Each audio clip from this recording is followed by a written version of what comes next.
Bueno, yo creo que me interesaba conocer el mundo en que vivimos, tenía mucha curiosidad cuando era un niño, empecé a coleccionar sellos, los sellos me llevaron a viajar con la mente y al final creí que el periodismo me permitiría viajar físicamente, cosa que ha ocurrido, ¿no? Lo de ser corresponsal de guerra o ir a las guerras tuvo más que ver con el interés por ver con mis propios ojos lo que ocurría en lugares alejados de mi vida, pero de los que estaba informado a través de los periódicos, ¿no? Como siempre he sido muy poco creyente, en el sentido de que si no veo en algo no me lo creo, pues empecé a acudir a los lugares para ver con mis propios ojos lo que estaba pasando.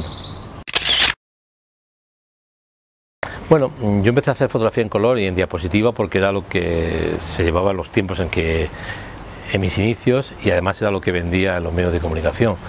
El blanco y negro me lo recomendó un gran fotógrafo con el que me crucé hace ya 30 años y que después de evaluarme mi trabajo muy críticamente me dijo que creía que iba a mejorar mi punto de vista y mi percepción de las cosas si lo hacía a través del blanco y negro, ¿no? Y de hecho empecé a trabajar en blanco y negro por el consejo de esta persona y sinceramente pues es verdad que me ha ido muy bien. Bueno, yo estudié periodismo en la Universidad Autónoma de Barcelona durante 5 años, nunca jamás hice un curso de fotografía. Empecé a hacer fotografía a medida que iba viajando, me compré una cámara fotográfica con mis ahorros y me dedicaba a fotografiar, evidentemente con muchos errores, y tuve la suerte de conocer sobre el terreno a los mejores fotógrafos del mundo, con los que a veces observándolos cómo trabajaban y otras veces pidiéndoles consejos fui mejorando, y a medida que fui mejorando pude empezar a defenderme fotográficamente y poder contribuir con mi trabajo a hacer reportajes en zonas de conflicto. Bueno, la guerra es el mayor fracaso que le puede ocurrir a una sociedad. Una vez que estalla, sus consecuencias son imposibles de predecir, el tiempo que va a durar es imposible de predecir, e incluso las guerras no se acaban cuando dice Wikipedia ni cuando se firma un acuerdo de paz. Las guerras muchas veces duran décadas después porque sus consecuencias son tan horribles que la gente queda atrapada en el conflicto armado. ¿Cuáles son esas consecuencias? Bueno, las consecuencias de la guerra no solamente son los muertos que se entierran, los heridos que se curan, sino el impacto psicológico que produce en la sociedad, hasta el punto de que hay personas que quedan para siempre enloquecidas por la guerra. Tiene que ver también con la reconstrucción del país después de ser destruido, con la reconstrucción de la economía después de ser totalmente destrozada, con la búsqueda de los desaparecidos, que son el mayor problema y el mayor drama de una guerra, su búsqueda, qué ocurrieron con las personas que murieron en un lugar desconocido, y todo esto hace que una sociedad que sale de una guerra se tenga que preparar firmemente para dedicar mucho esfuerzo económico, mucho esfuerzo psicológico, mucho esfuerzo educativo y cultural e incluso social para superar las consecuencias de todas las guerras. Yo siempre digo que alguien como yo va a las guerras y está el tiempo que quiere estar. O sea, yo no es la guerra que me afecta a mi país. O sea, yo nunca he cubierto la guerra en mi país, de hecho no la cubriría, mi día. Yo he cubierto las guerras de otros. He ido cuando he querido y me he ido cuando he querido, con lo cual mis posibilidades de ser impactado por el conflicto son menores que la gente que lo sufre, con lo cual danos importante como periodistas cuando ves cómo sufre la gente que no tiene ninguna posibilidad de salir del lugar en que está. Me parece una falta de honestidad, ¿no? O sea, tenemos que partir con claridad de que nosotros hacemos un trabajo especializado por el que nos pagan, a unos más, a unos directamente, otros indirectamente, unos ganan más, otros ganan menos, pero es un trabajo especializado que hacemos voluntariamente, que vamos a los sitios cuando queremos y nos vamos de los sitios duros y complejos cuando queremos, con lo cual en mi caso, incluso aunque haya podido sufrir estrés postraumático que me ha ocurrido o un impacto tremendo sobre mí que ha ocurrido y que al final acabas un poco como llevando encima una especie de mochila invisible que nadie ve, pero cuyo peso tú conoces, porque todo lo que ha sido el impacto de la guerra te acabas golpeando duramente en tu interior. Lo hacemos también, aunque eso ocurre, eso es verdad que ocurre, en el fondo al final tenemos posibilidad de escapar de todo esto, ¿no?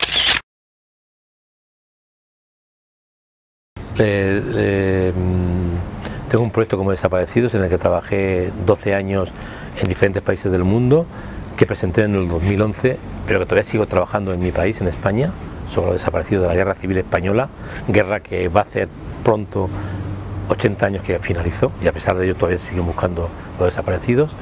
Tengo un proyecto como Mujeres de Afganistán, que trabajé 5 años en Afganistán con mujeres y niñas forzosamente casadas, proyectos como Sierra Leona, donde trabajo con niños soldados en proceso de rehabilitación, y proyectos en los que estoy trabajando ahora, recientemente en un proyecto en Sáhara Occidental sobre los campamentos de refugiados saharauis en el conflicto que tienen con Marruecos, y también estoy trabajando ahora mismo en un proyecto más amplio en Centroamérica, especialmente en Guatemala y Honduras, sobre personas que son perseguidas, defensores de la tierra o activistas de derechos humanos que son perseguidos y a veces asesinados. Bueno, se debe actuar igual que deberías actuar al lado de tu casa. O sea, ir a una guerra te obliga a cumplir a rajatabla los principios básicos del periodismo. O sea, la rigurosidad con la que hay que enfrentarte a la historia, la profundidad con la que hay que enfrentarte a las historias que ocurren, buscando siempre lo mejor de lo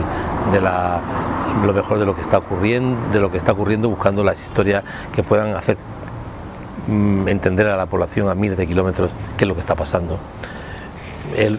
Igual que estés a miles de kilómetros que estás al lado de tu casa. Si al lado de tu casa no eres capaz de hacer un buen trabajo periodístico, no lo vas a hacer en la guerra o viceversa. Si en la guerra no eres capaz de hacer un buen trabajo, tampoco lo harás al lado de tu casa. Bueno, a veces son coincidencias en la vida de uno, en que un tema ves que no lo ha hecho mucha gente, que te interesa y que tú lo haces, ¿no? Me pasó un poco con los mutilados por las minas, ¿no? Fue un proyecto que empecé porque me encargaron un reportaje sobre mutilados por las minas. Elegí un país, Angola. Al llegar a Angola me di cuenta de que este tema era un tema muy brutal para los ciudadanos, que era algo que hacía mucho daño, y me puse a trabajar durante, en principio, 2 años. Después seguí haciendo diferentes partes del proyecto y ahora llevo un cuarto de siglo trabajando con ese tema, ¿no?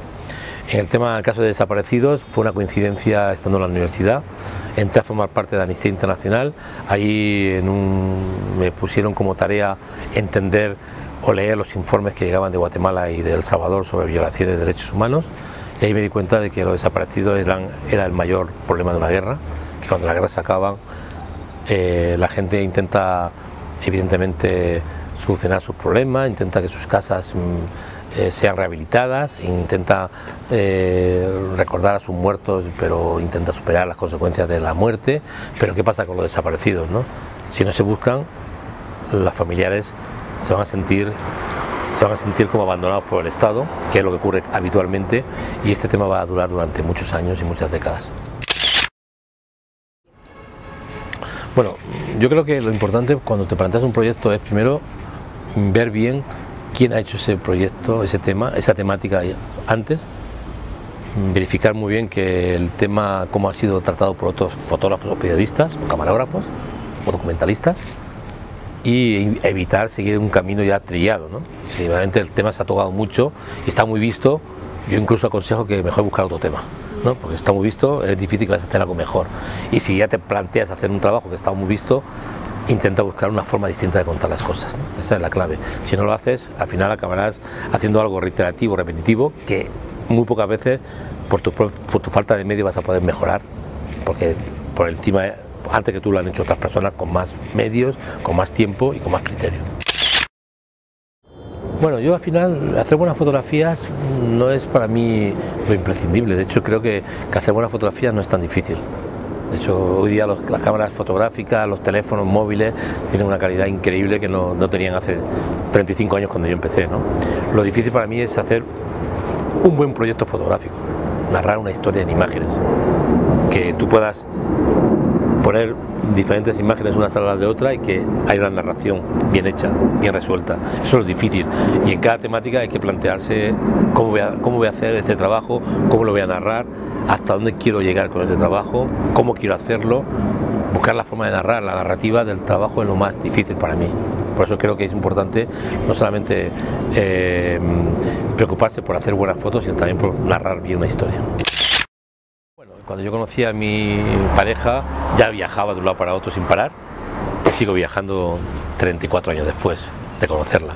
Yo creo que en su caso ella tuvo tuvo claro desde el principio que si quería estar conmigo tenía que aceptar mi forma de vivir y mi forma de trabajar, y que evidentemente eso iba a ser muy difícil porque significa una parte importante de cada año de separación, pero lo aceptó, ¿no? Y con mi hijo, bueno, pues evidentemente cuando los niños son pequeños tienen más dificultades de entender por qué te vas y estás tanto tiempo fuera, y con el paso de los años pues ya mi hijo ha ido creciendo y bueno, y ya tiene 21 años y ya lo entiende, ¿no? Pero vamos, es verdad que los primeros años de la vida de nuestro hijo fueron complicadas. Mi hijo además es un chico que desde muy pequeñito estaba acostumbrado a ver los informativos, con lo cual cuando empezó a ver que su papá iba al mismo sitio donde él veía las noticias que estaban matándose, empezó a preocuparse, quería que su papá lo iba a matar y los ponía en el colegio cuando era muy pequeño. A veces incluso utilizaba esa situación para hacer sus propios, para no estar atento, para justificarse, autojustificarse, ¿no? Con el paso de los años, bueno, pues mi hijo ha ido creciendo, se ha ido interesando por mi trabajo, ha viajado mucho a sitios donde yo he estado, en las zonas de guerra, cuando ya se ha firmado la paz, ha viajado mucho en general con nosotros. De hecho, ayer estaba pensando que mi primer viaje que hice en mi vida, yo tenía 21 años, que es la edad que tiene mi hijo. La primera vez que yo salí al extranjero tenía 21 años, mi hijo tiene 21 años y habrá visitado 30 y tantos países. Con lo cual, imagínate tú la diferencia que hay entre lo que yo he hecho y lo que ha hecho él, ¿no? Bueno, esto es un saludo para el Finde. Me alegro mucho de que se hayan preocupado por entrevistarme e incluso por seguir el taller que he realizado en el Centro Cultural de España.